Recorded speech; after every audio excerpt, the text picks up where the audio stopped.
My choice is always onion dosa. Vegetable dosa. It's my choice. Dosa வகைகளில் ஒவ்வொருவருக்கும் ஒவ்வொரு choice இருக்கலாம். ஆனால் எல்லா வகை தோசைகளுக்கும் ஒரே சாய்ஸ் இதயம்.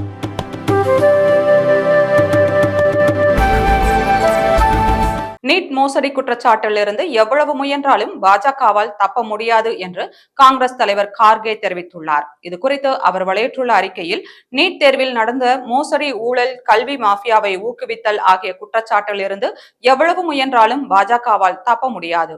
காங்கிரசின் 3 கேள்விகளுக்கு மோடி அரசு பதில் சொல்ல வேண்டும். வினாத்தாள் கசிவுக்கு எதிரான சட்டம் அறிவிக்கப்படவில்லை என்பது உண்மை. ஆனால் இது குறித்து கல்வி அமைச்சரிடம் செய்தியாளர்கள் கேட்டபோது இந்த சட்டம் அறிவிக்கப்பட்டுள்ளது என தெரிவித்தார். இந்த சட்டத்திற்கு 13 பிப்ரவரி 2024 அன்று குடியரசுத் தலைவரின் ஒப்புதல் கிடைத்தது. ஆனால் வெள்ளிக்கிழமை இரவுதான் சட்டம் அறிவிக்கப்பட்டது.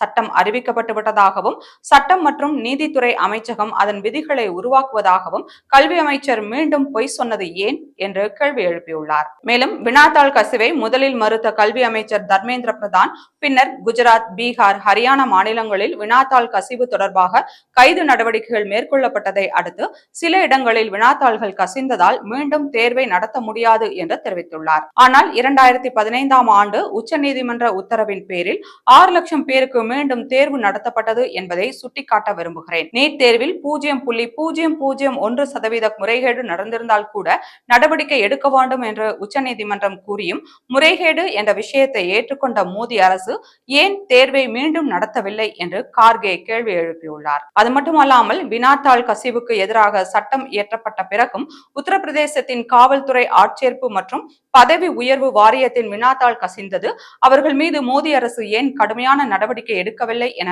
மொத்தம் 3 கேள்விகளை கார்கே எழுப்பியுள்ளார். மேலும் நாட்டில் உள்ள கல்வி அமைப்புகளும் தன்னாட்சி அமைப்புகளும் பாஜக மற்றும் RSS தாக்கத்தில் இருந்து விடுபடாத வரை இந்த மோசடி, ஊழல் ஆகியவை தொடரும் என்று கார்கே விமர்சித்துள்ளார்.